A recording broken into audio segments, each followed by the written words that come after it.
আসসালামু আলাইকুম রহমতুল্লাহি ওয়া বারাকাতুহু। আমি হাবিব আছি আপনার সাথে। আজকে আমরা আলোচনা করব ইনশাআল্লাহ অষ্টম শ্রেণীর ইসলাম শিক্ষা নিয়ে, কারণ আমরা ইসলাম শিক্ষাকে অনেক ভালোবাসি। আর ইসলাম শিক্ষার প্রশ্নটা হচ্ছে এটা। তো এই প্রশ্নটা ইনশাআল্লাহ আমরা সলভ করব ইনশাআল্লাহ। তো ইনশাআল্লাহ আমরা এই বিষয়টা নিয়ে আলোচনা করি, ইসলামের বিধিবিধান এবং আলোকে মূলত আমাদের আলোচনাটা মূলত করব আমাদের দুর্যোগের বিষয়গুলো নিয়ে আলোচনা করা।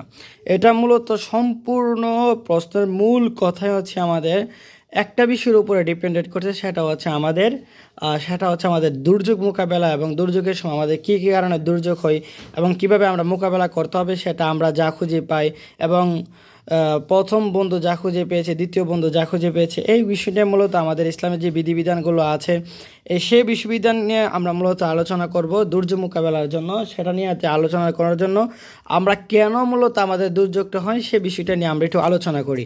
আমাদের নোটে চলে আসলাম। 1 নম্বরে আমরা দিয়েছি 1টা 2টা 3টা 4টা 5টা 6টা 7টা, আমরা মূলত 7-8টা আমরা ক্যালকুলেশনগুলো দিয়েছি। 1 নম্বর হচ্ছে সূরাতুর রুমের 41 নম্বর আয়াতের ভিতরে আল্লাহ সুবহানাহু ওয়া তাআলা বলছেন যে কেন আমাদের দুর্যোগ হয়।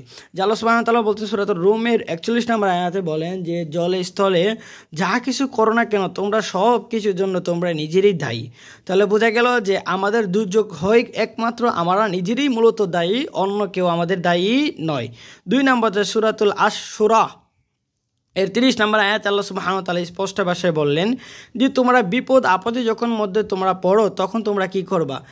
আমরা যখন দুর্যোগের ভিতরে পড়ে যাই তখন আমরা মূলত কী করতে হবে, আল্লাহ সুবহানাহু ওয়া তাআলার কাছে আমরা ক্ষমা চাইতে হবে। আল্লাহ সুবহানাহু ওয়া তাআলা আমাদেরকে ক্ষমা করে দিবেন। এরপর হচ্ছে আমাদের 3 নম্বর হচ্ছে আমাদের পাপ কাজ বৃদ্ধি হওয়ার কারণে। কেননা আমরা যদি অধিক পরিমাণ পাপ কাজ মূলত আমরা লিপ্ত থাকি, আর আমরা আমাদের সমাজের ভিতরে লক্ষ্যগুলো দেখা যায় যে আমরা এখন অ্যাভেলেবেল মূলত আমরা পাপ কাজের সাথে লিপ্ত হয়ে আছি। এই জন্য আমাদের মূলত আমাদের আল্লাহ সুবহানাহু ওয়া তাআলা দুর্যোগ দিয়ে আমাদেরকে পরীক্ষা করছেন। এরপরে 4 নম্বর হচ্ছে আমাদের ঘূর্ণিঝড় হচ্ছে, আমাদের বেশি বেশি করে আমাদের ঘূর্ণিঝড় হয়। সব কিছু মূলত কি আমাদের নিজেদের হাতের কি নেই আমাদের। 5 নম্বর হচ্ছে অনাবৃষ্টি।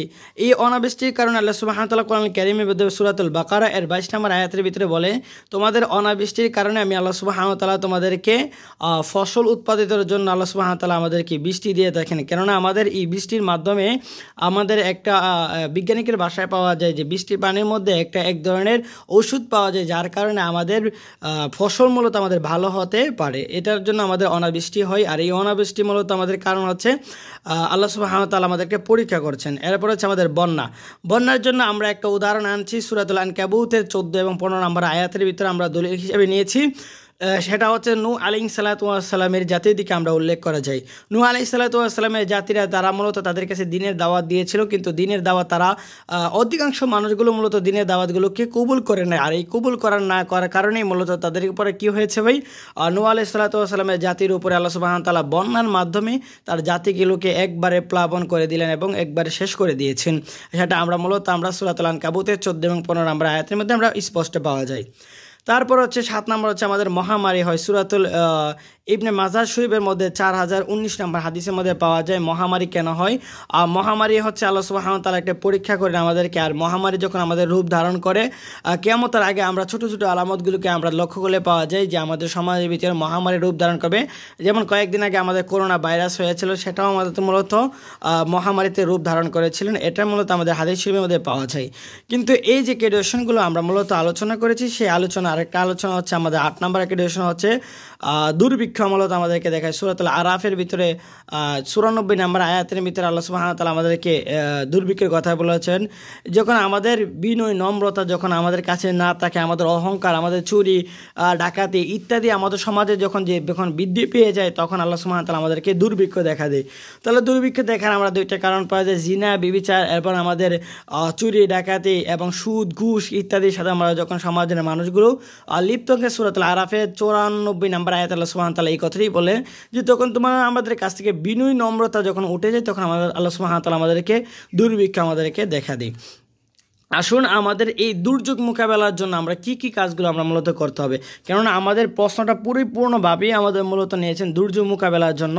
আর সেই মোকাবেলা করার জন্য অবশ্যই আমাদের কি কি ক্রিয়াশনগুলো করতে হবে সেগুলো আমরা আমাদের নোট আকারে আমরা প্রবেশ করলাম। এটা থেকে আমাদের বাঁচার জন্য 1 নম্বর হচ্ছে তাওয়াক্কুল করতে হবে। সূরাতুল তালাকের ভিতরে আল্লাহ সুবহানাহু ওয়া তাআলা 3 নম্বর আয়াতের মধ্যে বলেন, তোমরা যাহা কিছু আছে না কেন, সর্ব অবস্থায় বিপদ আপদে যা কিছু অবস্থায় থাকো না কেন, তোমরা সব অবস্থায় ভিতরে আল্লাহ সুবহানাহু ওয়া তাআলার কাছে আমাদের কি করতে হবে ভাই? তাওয়াক্কুল করতে হবে। তাওয়াক্কালতু আলাল্লাহ, আমরা বিপদে পড়েছি, যে কিছু করি না কেন সব কিছু আমাদের অবস্থাতে আমরা তাওয়াক্কুল করতে হবে কার কাছে? আল্লাহ সুবহানাহু ওয়া তাআলার কাছে। 2 নম্বর হচ্ছে আমাদের ধৈর্য দান করবে। সূরাতুল বাকারার ভিতরে আল্লাহ সুবহানাহু ওয়া তাআলা 155 নম্বর আয়াতের মধ্যে বলেন, ইয়া আইয়ুহাল্লাযীনা আমানু ইসতাঈনু বিস-সাবরি ওয়াস-সালাহ ইন্নাল্লাহা মা'আস সাবিরিন। হে ঈমানদাররা, তোমরা নামাজ এবং ধৈর্যের মাধ্যমে আল্লাহ সুবহানাহু ওয়া তাআলার কাছে প্রার্থনা করো। তোমরা যে কোনো বিপদ আপদের মধ্যে পড়ো না কেন, সর্ব অবস্থার ভিতরে আমরা আল্লাহ সুবহানাহু ওয়া তাআলার কাছে আমরা ধৈর্য ধারণ করতে হবে। 3 নম্বর হচ্ছে আমাদের তাওবা এবং ইস্তেগফার আমরা বেশি বেশি করতে হবে, তাওবা করতে হবে। কারণ আমাদের হাতে এবং আমাদের জলস্থলে যা কিছু আমরা করি না কেন সব কিছু আমরা নিজেরাই দায়ী ভাই। আমরা তাওবা করতে হবে। তুবু ইলাল্লাহি তাওবাতান নাসুহা। আমরা যদি তাওবা করি আল্লাহ সুবহানাহু ওয়া তাআলা আমাদেরকে দুর্যোগ মোকাবেলা করা দিবেন ইনশাআল্লাহ। এটা থেকে আমরা বাঁচতে পারবো। এরপর আমাদের বেশি বেশি করে ইস্তেগফার পড়তে হবে। আস্তাগফিরুল্লাহ, আস্তাগফিরুল্লাহ। এই ইস্তেগফারটা আমরা মূলত বেশি বেশি করে করতে হবে। এরপরে আমরা আমরা বেশি বেশি করে সদকা করতে হবে। এই সদকার মাধ্যমে আমরা তিরমিজি শরীফের হাদিসের মধ্যে পাওয়া যায়, আল্লাহ সাল্লাল্লাহু আলাইহি ওয়াসাল্লাম 664 নম্বর হাদিসের মধ্যে পাওয়া যায়, তিরমিজি শরীফের বর্ণনার মধ্যে আল্লাহ সাল্লাল্লাহু আলাইহি ওয়াসাল্লাম বলেন, যখন তোমরা দুর্যোগের ভিতরে পড়ে যাও, এই দুর্যোগ থেকে বাঁচার জন্য বেশি বেশি করে তোমরা সদকা করো। কেননা এই সদকার মাধ্যমে আমরা আল্লাহ সুবহানাহু ওয়া তাআলা আমাদেরকে দুর্যোগ মোকাবেলা করার সেই শক্তি সামর্থ্য আল্লাহ সুবহানাহু ওয়া তাআলা আমাদেরকে দিবেন। এরপরে আছে আমাদের সর্বশেষ আমাদের রাখলাম আমরা সচেতনতা। এই যদি আমরা সচেতন যদি না থাকি, আমরা এই সূরাতুন নিসার ভিতরে 71 নম্বর আয়াতে আল্লাহ সুবহানাহু ওয়া তাআলা বলেন, তোমরা বেশি বেশি করে সচেতন থাকবে। এই সচেতন যদি আমরা না থাকি, প্রাণের প্রিয় ভাইয়েরা, আমরা আমাদের দুর্যোগ মোকাবেলা আমরা থেকে বাঁচতে পারবো না, দুর্যোগ থেকে বাঁচতে পারবো না। কেননা আজকাল আমাদের সমাজের ভিতরে অধিকাংশ মানুষগুলো আমাদেরকে বলে যে দুর্যোগ মোকাবেলা আমরা করতে পেরেছি, অথচ আমরা দুর্যোগ মোকাবেলা কীভাবে করতে পারবো আল্লাহ সুবহানাহু ওয়া তাআলা যদি আমাদেরকে সাহায্য না করেন। তাহলে রিপিট, আমরা যে প্রশ্নটা মূলত আলোচনা করলাম সেই প্রশ্নটার মূল বিষয়টি ছিল আমাদের দুর্যোগ মোকাবেলা করার জন্য আমাদের যে করণীয়গুলো আছে সেগুলো নিয়ে আমরা মূলত এক নজরে আমাদের নোটের দিকে আমরা একটু লক্ষ্য করে আমরা দেখতে পারবো। আমরা দলিল আকারে আমরা ইনশাআল্লাহ প্রকাশ করেছি। প্রকাশের মাধ্যমে আপনারা ইনশাআল্লাহ আমাদের বিশ্বভিত্তিক আমরা দলিল নিয়ে আমরা আলোচনা করলাম, যাতে আমাদের স্টুডেন্ট প্রাণপ্রিয় ভাইয়েরা যাতে আমাদের সহজে মূলত আমাদের প্রশ্নটাকে সলভ করতে পারে সেদিকে লক্ষ্য করি। তো সবাই ভালো থাকেন, সুস্থ থাকেন ইনশাআল্লাহ। সবাই কার কেমন পরীক্ষা হয়েছে সেটা আমাদের কমেন্ট বক্সে ইনশাআল্লাহ বলে দিবেন। আসসালামু আলাইকুম ওয়া রাহমাতুল্লাহি ওয়া বারাকাতুহু।